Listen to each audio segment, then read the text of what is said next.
How to set up your Tripadvisor storyboard.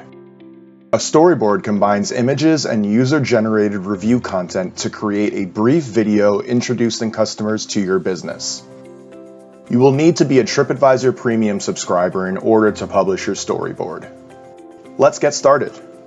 First, from the overview page, click Photos and Videos on the left side of the home page.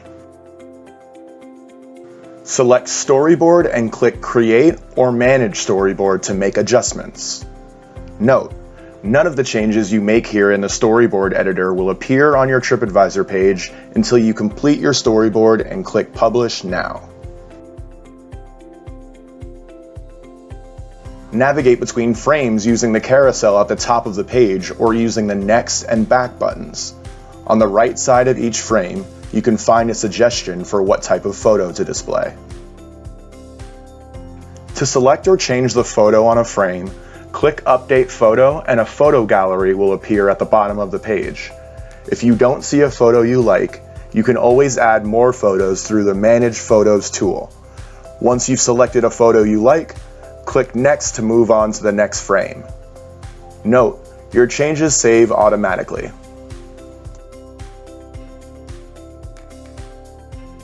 Certain frames will also ask you to include review snippets. Use the drop-down menu to see what languages are available for your property. All frames need to be completed in order to publish your storyboard. On frame 5, you're asked to select 2 tags. Tags are keywords that Tripadvisor has pulled from user reviews left on your business. Keep in mind, for your storyboard to appear in a language, that language must be completed on all frames that include text. Once you are satisfied with the selections you've made, you can click Publish to make the storyboard available to customers on your Tripadvisor page. That process can take up to 24 hours to complete. Not ready to publish yet? You can always leave and come back to publish at a different time, and all of your changes will be saved here in the storyboard editor. For any questions about setting up your storyboard, reach out to your Tripadvisor representative.